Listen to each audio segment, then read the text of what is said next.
नमस्कार दोस्तों, कैसे हो आप सभी। स्वागत करते हैं आप सभी कवस्थी जी को इसमें। तो दोस्तों आज जो है कि बिहार डीएलएड एंट्रेंस एग्जाम 2025 के लिए जिसका भी 15 सितंबर को एग्जाम होने वाला है, उसके लिए एक स्पेशल क्वेश्चन पेपर लेके आए हुए हैं जो बिल्कुल आपके ओरिजिनल क्वेश्चन पेपर की तरह है। तो इसे पूरा कंप्लीट जरूर कर लीजिएगा।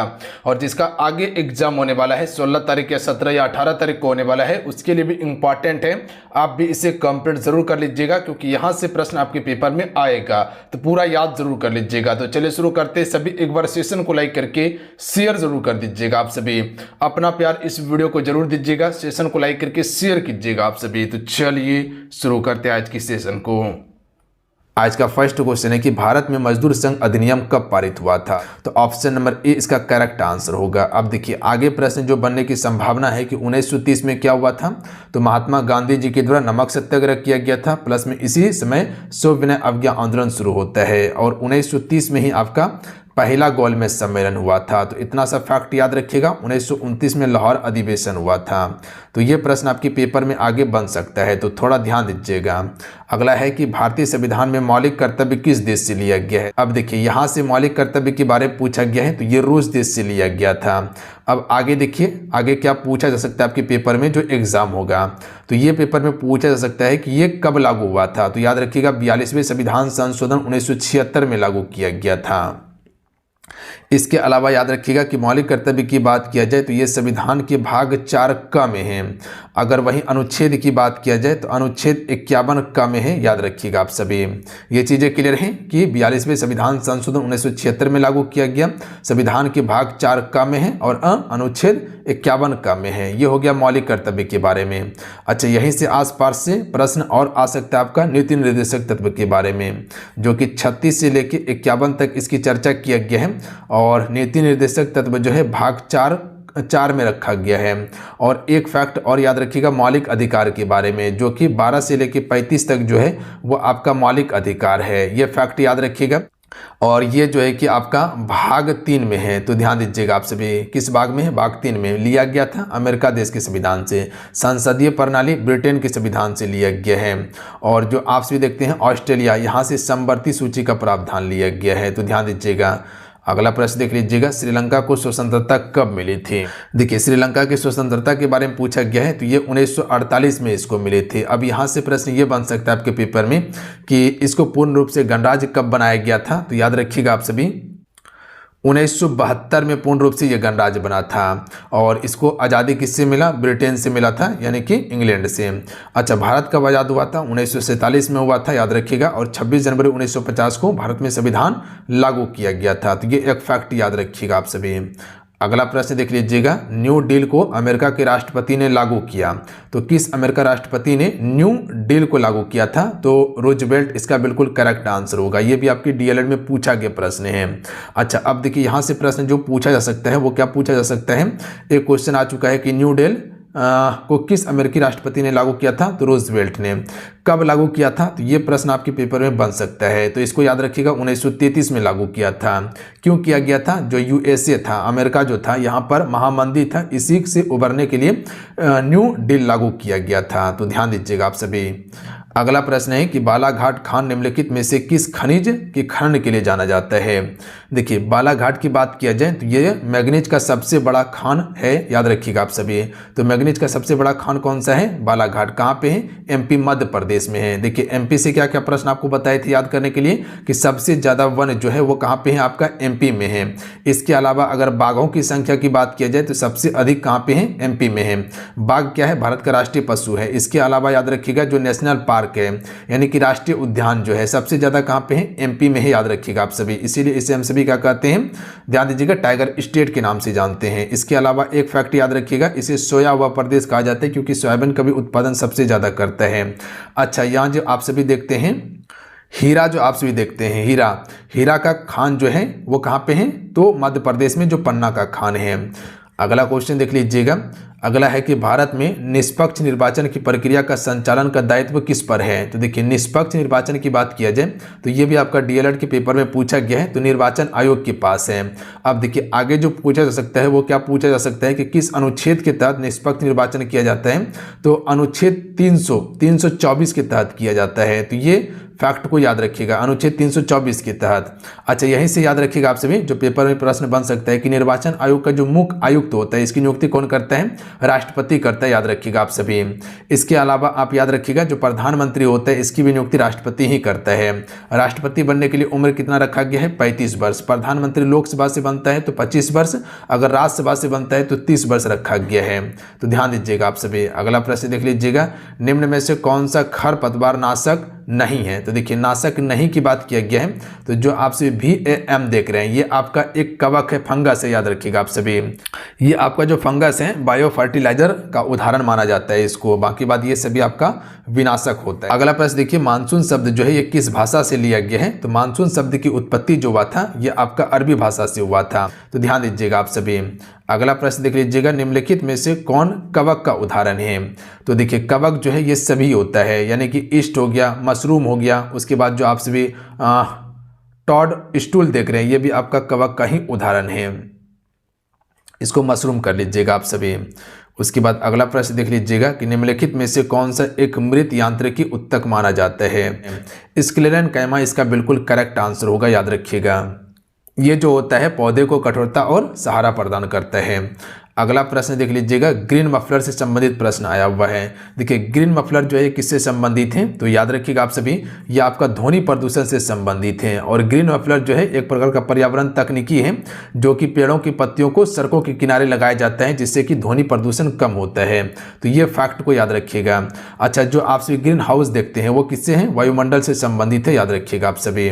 अगला क्वेश्चन देख लीजिएगा, यंग इंडिया किसका पत्रिका है? तो यंग इंडिया जो है ये महात्मा गांधी जी की पत्रिका है।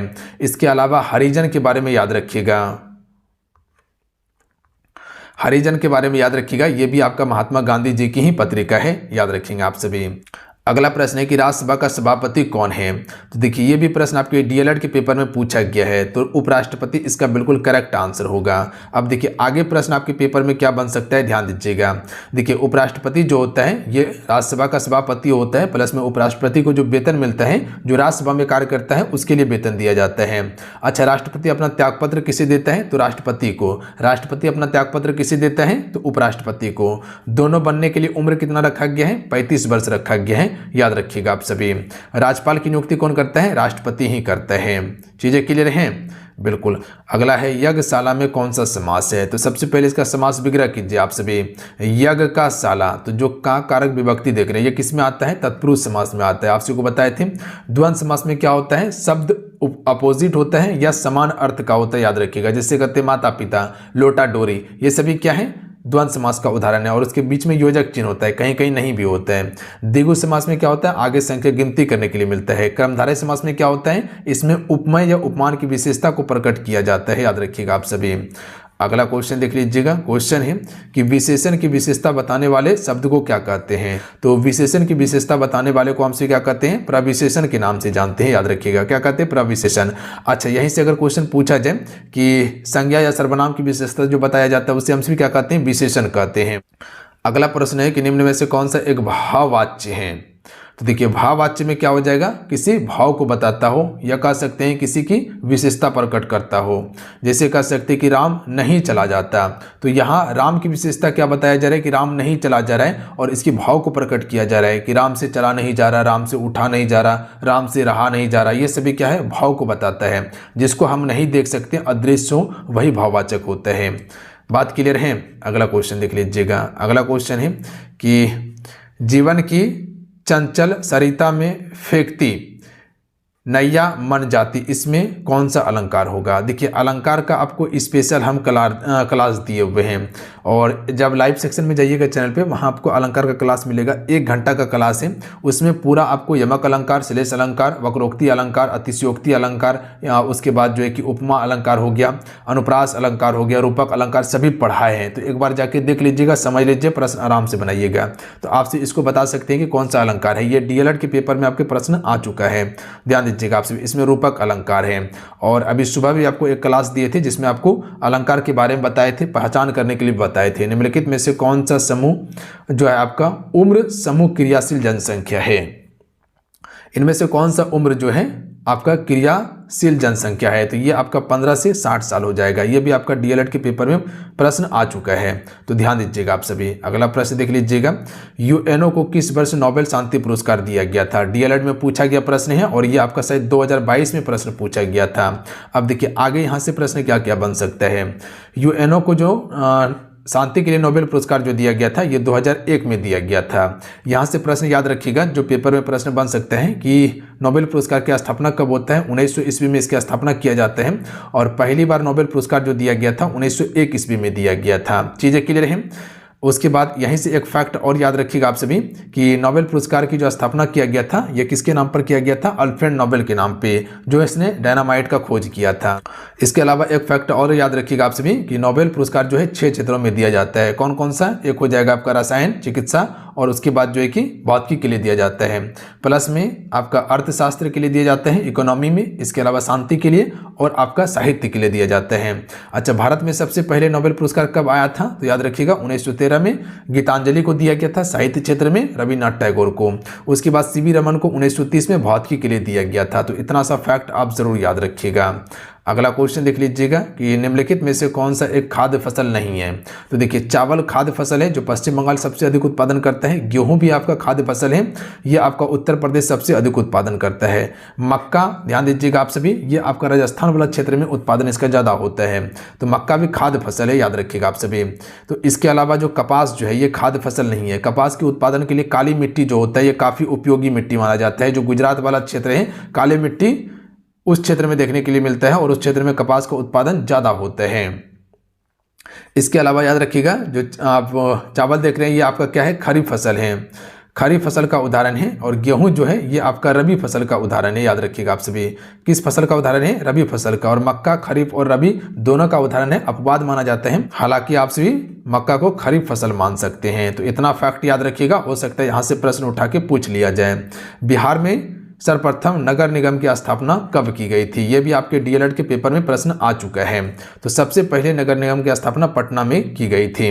जितने भी मेरे साथ में जुड़े हुए हैं वीडियो को जरूर लाइक कर दीजिएगा। इतना मेहनत जो किया जा रहा है वो आपके लिए किया जा रहा है। तो नीचे में जो आप सभी देख रहे हैं हाथ के आकार का बटन, सबसे पहले उसको दबा लीजिए आप सभी एक बार मिलकर दबा लीजिएगा। उसके बाद फिर व्हाइट कलर का साइड में आपको इस साइड में चैनल सब्सक्राइब करने का ऑप्शन मिलेगा, उसको जरूर दबा के ऑल नोटिफिकेशन को ऑन कर लीजिएगा, तभी इस प्रकार क्लास आपको मिल सकेगा और आप बेहतर तरीके से प्रदर्शन कर पाइएगा पेपर में, क्योंकि चीज़ें वही दे रहे हैं जो आपके पेपर के लिए इंपॉर्टेंट हैं। सभी सेशन को लाइक कर लिए? बिल्कुल कर लिए। अच्छा, बिहार में सबसे गर्म जिला कौन सा है? तो गया जो है बिहार का सबसे गर्म जिला है। जनसंख्या सबसे अधिक कहाँ है? पटना में सबसे अधिक जनसंख्या, याद रखिएगा। अच्छा, सबसे कम जनसंख्या कहाँ पे है? शेखपुरा में है, याद रखिएगा आप सभी। अगला प्रश्न देख लीजिएगा। क्वेश्चन है, निम्न में से किसमें विखंडन होता है? तो ये सभी में विखंडन होता है, अमीबा, पैरामीशियम और यूग्लिना, ये सभी में विखंडन होता है। तो ध्यान दीजिएगा आप सभी। अगला है कि इनमें से कौन सा एक वाक्य अशुद्ध है?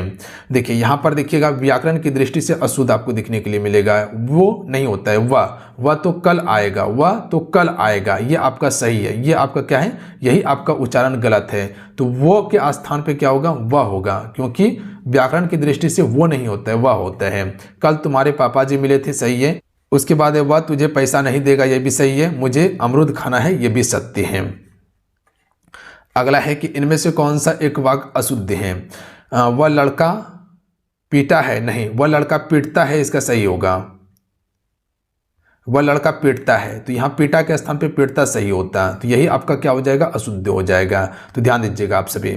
उसके बाद अशुद्ध क्या क्या है? मैं शीतल जल पी रहा हूँ, सही है। वह स्टेशन पर गया, सही है। पंडित जी ने भक्तों को कथा सुनाई, ये भी सत्य हैं। तो याद रखिएगा आप सभी इतना फैक्ट को।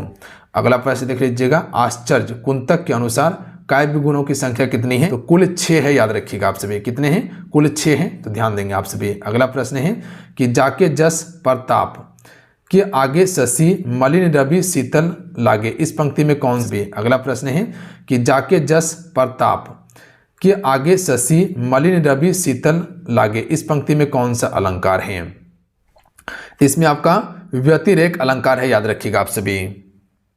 अच्छा, व्यतिरेक अलंकार में क्या होता है, किसी वस्तु की विशेषता को दूसरे वस्तु से तुलना की जाती है, किसी वस्तु की विशेषता को दूसरे वस्तु से तुलना किया जाता है या चढ़ा बढ़ा के दिखाया जाता है इसमें, किसमें, व्यतिरेक अलंकार में। तो याद रखिएगा, अलंकार आपको हम पढ़ा दिए हैं, अलंकार का जाके सेशन देख लीजिएगा तो चीजें समझ में आएगा आपको। अगला है विद्युत चुंबक बनाने के लिए किस पदार्थ के छड़ का उपयोग किया जाता है। तो यह देखिएगा क्वेश्चन, ये आपके डीएलएड में पूछा गया है। तो याद रखिएगा, नरम लोहा का प्रयोग किया जाता है। और इसके अलावा ये आपको याद रखना है कि जो आपका सबसे अधिक जो कार्बन होता है वो किस प्रकार का लोहा में होता है, जो ढलवा लोहा होता है उसमें कार्बन की मात्रा ज़्यादा होता है। अगला क्वेश्चन देख लीजिएगा, गैस पदार्थ में कणों के बीच की गति डैश होती है, यादृच्छिक होती है। ऑप्शन में एक करेक्ट आंसर होगा इसका। अगला प्रश्न देख लीजिएगा, क्वेश्चन नंबर 29 है कि जब किसी पेड़ की शाखा को हिलाया जाता है तो पका हुआ फल खाखा से अलग होकर गिर जाता है, ये किसका उदाहरण है। कोई पेड़ पे फल था, ठीक है, एक पेड़ हम बना लेते हैं, एक पेड़ पे यहाँ पर फल था, फल लटक रहा था, इसको हम हिलाएं तो जो उसका पेड़ से जो फल था वो आपका गिर जाता है नीचे, ये किसका उदाहरण है।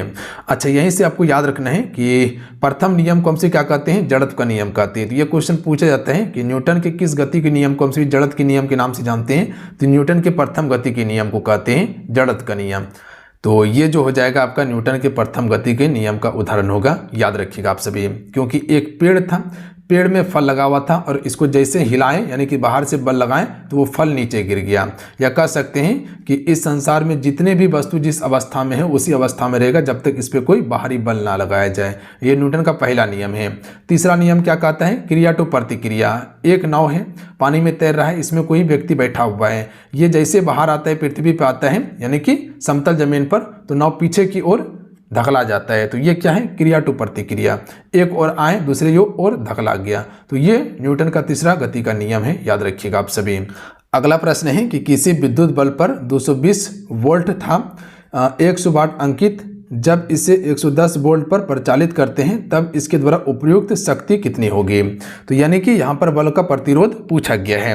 तो ये प्रश्न आपके डीएलएड के पेपर में पूछा गया है। तो ध्यान दीजिएगा इसको बनाना कैसे है। अगर प्रतिरोध R बराबर की बात किया जाए तो ये होता है V1 स्क्वायर बटा हो जाएगा P1 हो जाएगा, और बराबर उसके बाद V2 स्क्वायर बराबर हो जाएगा आपका P2 हो जाएगा।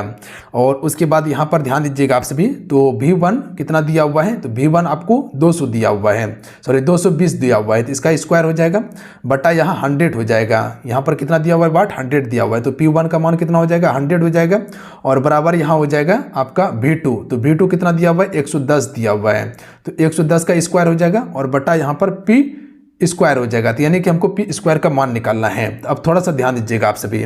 आपको हम क्या बताएं कि यहाँ जो V1 का मान दिया हुआ था 220 का स्क्वायर हो जाएगा, और उसके बाद यहाँ हो जाएगा वाट कितना था, 100 वाट था। उसके बाद बराबर में आपको क्या बताएं कि यहाँ पर दूसरा जो दिया हुआ था V2 का मान कितना दिया हुआ था, 110, इसका स्क्वायर हो जाएगा और बटा यहाँ पर P2 हो जाएगा। यानी कि P2 का मान हमको यहाँ पर चाहिए। तब देखिए यहाँ पर आप गुना कीजिए, गुना हो जाएगा। देखिए जब ये P2 को बराबर में लाइएगा तो ये हो जाएगा 110 गुना 110 हो जाएगा, और प्लस में ये आपका 100 यहाँ आ जाएगा, ये वाला 100 यहाँ पर गुना हो जाएगा। और उसके बाद यहाँ पर नीचे में फिर 200 गुना 220 गुना 220 हो जाएगा, क्योंकि स्क्वायर है तो 200 यहाँ पर 20 हो जाएगा। ध्यान दीजिएगा आप सभी। अब इसको आप कटाइए, जब कटाइएगा तो यहाँ पर आपका आंसर जो हो जाएगा वो 25 वाट हो जाएगा। तो ऑप्शन नंबर इसका डी करेक्ट आंसर होगा। तो इस प्रकार से आप इसको बना सकते थे। ध्यान दीजिएगा आप सभी। चीज़ें क्लियर हैं। अगला प्रश्न देख लीजिएगा, मानो, जानो, मनु, जनु, मनहु आदि शब्द का प्रयोग जो है किस अलंकार में किया जाता है। तो याद रखिएगा आप सभी, ये आपका उत्प्रेक्षा अलंकार में इसका प्रयोग किया जाता है। ध्यान दीजिएगा आप सभी। अगला क्वेश्चन देख लीजिएगा कि दुबला पतला लड़का जब हमने दारा सिंह कहा तो कौन सी यहाँ शब्द शक्ति थी। तो जो दुबला पतला लड़का था इसको जब हम दारा सिंह बोले तो यहाँ पर जो आपका शब्द शक्ति होगा व्यंजना शब्द शक्ति होगा। शब्द शक्ति कितना है, 3 है, याद रखिएगा आप सभी, अभिधा, लक्षणा और व्यंजना। अगला प्रश्न है कि उद्देश्य के विषय में कुछ कहा जाए उसे क्या कहते हैं। जो उद्देश्य के विषय में कुछ कहा जाता है उसे हम सभी विधेय के नाम से जानते हैं। तो ऑप्शन में डी करेक्ट आंसर होगा। अगला प्रश्न पर ध्यान दीजिएगा आप सभी कि धुआंधार जलप्रपात किस नदी पर है। तो धुआंधार जलप्रपात नर्मदा नदी पर है। जोग या गोरसप्पा कहाँ पे, कर्नाटक में है।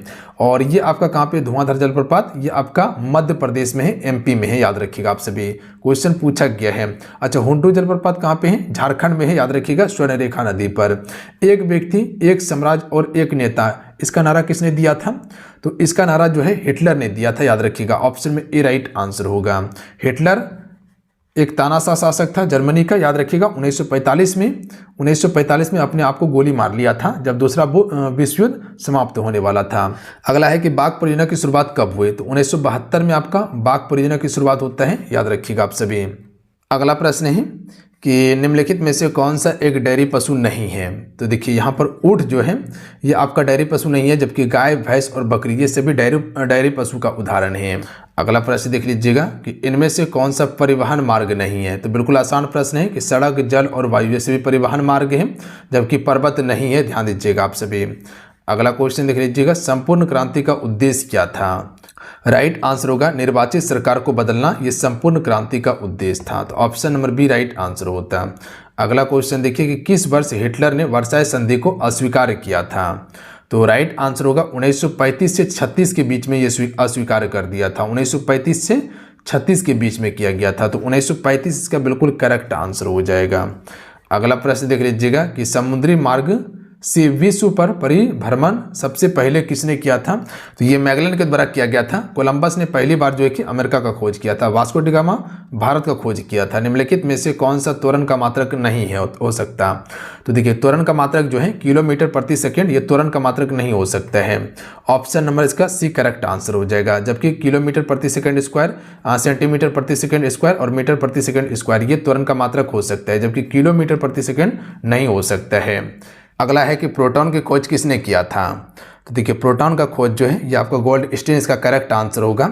जबकि आपका न्यूट्रॉन की खोज जो है कि जेम्स चैडविक के द्वारा किया गया था, और उसके बाद इलेक्ट्रॉन का खोज जे थॉमसन ने किया था। अगला है कि दूरदृष्टि दोष वाले आंखें साफ देख सकती हैं, दूर की या निकट की वस्तु को, ये बड़ा या छोटा। तो याद रखिएगा वो दूर की वस्तु को देख सकती हैं, क्योंकि आपको पता होना चाहिए कि निकट दृष्टि दोष में क्या होता है, निकट की वस्तु दिखता है, दूर का नहीं दिखता है। जबकि दूर दृष्टि दोष में दूर का वस्तु दिखेगा, निकट का नहीं दिखेगा। तो दूर का वस्तु उसको साफ दिखता है, और जिसको अब दूर दृष्टि दोष है उसके उपचार के लिए हमसे उत्तल लेंस का प्रयोग करते हैं, याद रखिएगा आप सभी। और निकट दृष्टि दोष में इसके उपचार के लिए अवतल लेंस। निम्नलिखित में से कौन सा एक सर्वनाम का उदाहरण है। जो मेहनत करेगा वो सफल होगा। तो जो मेहनत करेगा, तो आपको बताए थे कि जो और सो जो होता है ये संबंध वाचक सर्वनाम की बात करता है। तो ऑप्शन में एक करेक्ट आंसर होगा। अगला है कि प्रीति नदी में पौना बोरियो, इसमें कौन सा अलंकार है। तो ये भी आपका रूपक अलंकार का ही उदाहरण है। तो ऑप्शन नंबर यहाँ बी करेक्ट आंसर होगा। निम्नलिखित पंक्तियों में से वर्णिक छंद हैं। आयो प्रजाधीप निकेतन पास ऋषो, पूरा प्रसार करती करुणा जहाँ थे, इसमें कौन सा छंद है। तो इसमें जो है कि वंश तालिका छंद है, याद रखिएगा आप सभी। कौन सा छंद है, वंश तालिका छंद है। ये क्वेश्चन आपकी डीएलएड पेपर में पूछा गया है। शब्द शक्ति के भेद हैं, तो ये सभी हो जाएगा। अभिधा, लक्षणा और व्यंजना ये सभी हो जाएगा। कई बार क्वेश्चन ये पूछा गया है। अगला है निम्नलिखित में से कौन सा भारत का प्रथम नाभिकीय ऊर्जा केंद्र था।